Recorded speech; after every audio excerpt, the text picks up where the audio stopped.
সড়কে কমছে না ব্যাটারি রিকশার দাপট। বেপরোয়া গতি ও অদক্ষ চালকের কারণে প্রতিনিয়তই ঘটছে দুর্ঘটনা। এরপরও প্রধান সড়ক দাপিয়ে বেড়াচ্ছে এই মরণযান। অল্প বয়স ও অদক্ষ চালকের কারণে প্রতিনিয়ত সড়কে মুখোমুখি হতে হয় দুর্ঘটনার। ট্রেনিং এর মাধ্যমে দক্ষ চালক তৈরি করার প্রয়োজন বলে মনে করছেন সাধারণ মানুষেরা। কোনো ধরনের ন্যূনতম ট্রেনিং নাই, এদের কোনো দায়বদ্ধতা নাই, মানে লাইসেন্স নাই, কিছু নাই, ধরলে কিছু করার নাই। ওরা এমনভাবে গাড়ি চালালে মানে বেপরোয়া। কোনো রিক্সায় দেখা যায় দুইটা ছেলে, ইয়াং ছেলে বসে আছে, মানে কিশোর গ্যাং, অনেকে বলে কিশোর গ্যাং। ওরা কিশোর গ্যাংয়ের মতো।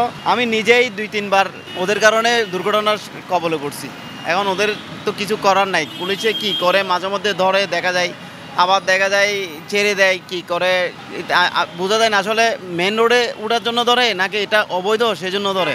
ব্যাটারি চালিত রিকশার কারণে যেমন বেড়েছে বিশৃঙ্খলা, তেমনি আয় কমেছে পায়ে চালিত রিকশা বা বাংলা রিকশার। দ্রুত যাওয়া যায় বলে যাত্রীরাও বেছে নিচ্ছেন এই মরণযানকে। একই অভিযোগ সিএনজি চালকদেরও। আমরা ভাড়া মারতে পারি না, আমাদের ইনকাম 900 টাকা করে দিতে হয়। আমি সন্ধ্যা তালেক যদি ইনকাম তোলার পদ্ধতিতে আমরা বেতন কোন সময় নিব? তা আমাদের কোম্পানিরা আমাদেরকে আবার গাড়ির টাইম দিতেছে 10টা তালাক। তা আমরা কি 10টা তালাক বেতন তুলবো না ইনকাম তুলবো সকাল বাজে? এখন করণীয় বলতে এতটুকু যে ব্যাটারি রিক্সা যেগুলো আছে এগুলো গ্রামে যদি চলতে দেয় তাহলে তো শহরের ভিতরে ওইটা আমাদের তো নষ্ট করতেছে। তাহলে আমরা এত টাকা দিয়ে একটা গাড়ি, একটা চিল্লি চার্জার কম না, তো এই হিসাব করতে গেলে ধরেন আমরা চলতে পারি না ব্যাটারি রিক্সা যদি চলে। ব্যাটারি রিক্সা তো বেলা ডুবের পরে তো ব্যাটারি রিক্সা ছাড়া প্যাসেঞ্জাররা মোড়ে ওঠে না।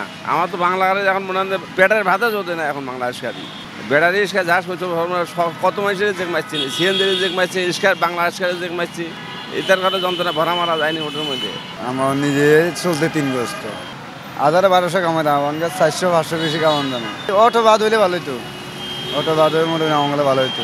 ব্যাটারি চালিত অটোরিকশার অদক্ষ চালক ও বেপরোয়া গতির কারণে সড়কে বাড়ছে বিশৃঙ্খলা, যার কারণে বিঘ্ন ঘটে স্বাভাবিক জীবনে। সকল চালকদের প্রশিক্ষণের আওতায় নিয়ে আসা প্রয়োজন, এমনটাই বলছেন গাড়ির চালকেরা। অ্যাক্সিডেন্ট এগুলো আমাদের ড্রাইভারের জন্য হচ্ছে, চালানোর জন্য হচ্ছে, ভালো মানে মানুষ দিচ্ছে না, ভালো ড্রাইভার দিচ্ছে না, ছোটো ছোটো বসে ছেলে দিচ্ছে, ওই জন্য তো অ্যাক্সিডেন্ট হচ্ছে। একটা ভালো ড্রাইভার দিলে আর অ্যাক্সিডেন্ট তো হওয়ার কিছু নাই। ওটা যদি চিয়ন চাক্কা হতো তাহলে অ্যাক্সিডেন্ট হতো না, ওটা তো মোটা চাক্কা, ঠিক আছে? এটাতে অ্যাক্সিডেন্ট হওয়ার কিছু নাই। এটার জন্য আমাদের অ্যাক্সিডেন্ট হচ্ছে শুধু কি যে আমাদের একটা ড্রাইভারের জন্য, ঠিক আছে? ড্রাইভারটা যদি সিনিয়র দিত তাহলে অ্যাক্সিডেন্ট তো হতো না। ওরা তো গাড়ির গতি সম্পর্কে বুঝতেছে না, গতি সম্পর্কে বুঝতে হবে, ওটা সচেতন তো অবশ্যই করা উচিত, তাহলে তো অ্যাক্সিডেন্ট আর হবে না। এইটা আমাদের জন্য দরকার নাই বলতে যেমন মনে করেন সবার জন্যই, সবার ক্ষেত্রেই। অটো রিক্সার জন্য রাস্তাঘাটে যানজট বেশি হচ্ছে, যেমন সিঙ্গেল মানে না, মানে কোনো কিছু মানে না। আইন যে একটা যে আইন আছে, এই আইন সম্বন্ধে কোনো কিছু ওরা জানেও না, মানতেও চায় না। যেমন সামনাসামনির মধ্যে যেখানে যতটুকু ব্রেক করার দরকার ততটুকু ব্রেক করে না, মানে সোজাসুজি চলে যায় আর কি, এইটা আর কি। সেই জন্য অটো রিক্সার সমস্যা এটাই, তাছাড়া কিছু না।